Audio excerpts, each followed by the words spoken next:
అటు నానబెట్టుకున్న కందిపప్పు 1 కప్పు వేస్తున్నాను. ఇవి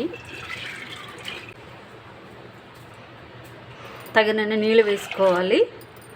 కొంచెం ఆయిల్ వేసుకోవాలి, ఎందుకంటే పొంగకుండా ఉంటుంది. ఇప్పుడు మూత పెట్టుకొని ఉడకనివ్వాలి.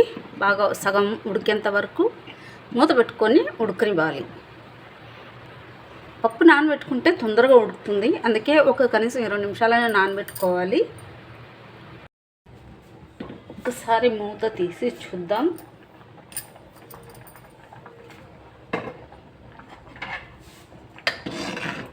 ఇప్పుడు ఒకసారి మూత తీసి చూద్దాం. ఇప్పుడు సగం ఉడికింది పప్పు. ఇలా ఉండాలి. ఉల్లిపాయలు, వెల్లుల్లి, పచ్చిమిర్చి, జీలకర్ర ఇవి వేసుకోవాలి. 2 టమాటాలు కట్ చేసి పెట్టుకున్న 2 టమాటాలు, 1 చెంచా కారం, కొద్దిగా పసుపు, ఉప్పు 1 చెంచా. ఇప్పుడు గోంగూర, ఇవి 2 కట్టలు గోంగూర మంచిగా శుభ్రంగా కడిగేసి నీళ్ళు లేకుండా పెట్టాను. ఈ గోంగూర కూడా వేసుకోవాలి. కూర టమాటాలు అన్నీ మంచిగా ఉడికేలాగా చూసుకోవాలి. ఇప్పుడు చూద్దాం ఒకసారి.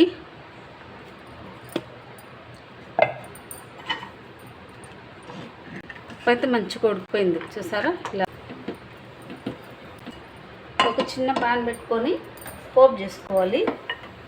కొద్దిగా ఆయిల్ వేసుకోవాలి. వేడియాక కొద్దిగా ఆవాలు, జీలకర్ర వేసుకోవాలి. ఇది కొంచెం చిటపట్లాడాల. సన్నగా తరిగిన ఉల్లిపాయలు, వెల్లుల్లి, కరివేపాకు, ఎండుమిర్చి ఇవన్నీ వేసుకోవాలి. ఇప్పుడు పోపు అయితే వేగింది చక్కగా.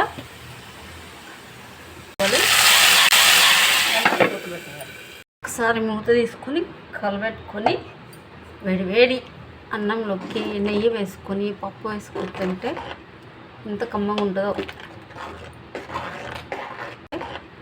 ఎంత కమ్మగా ఉంటుందో.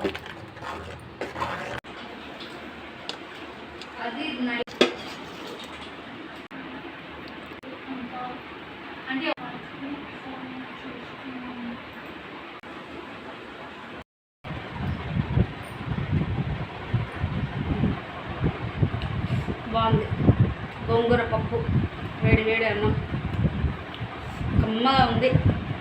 నువ్వు తింటావా? తింటా. కొన్ని వేడి ఉంది.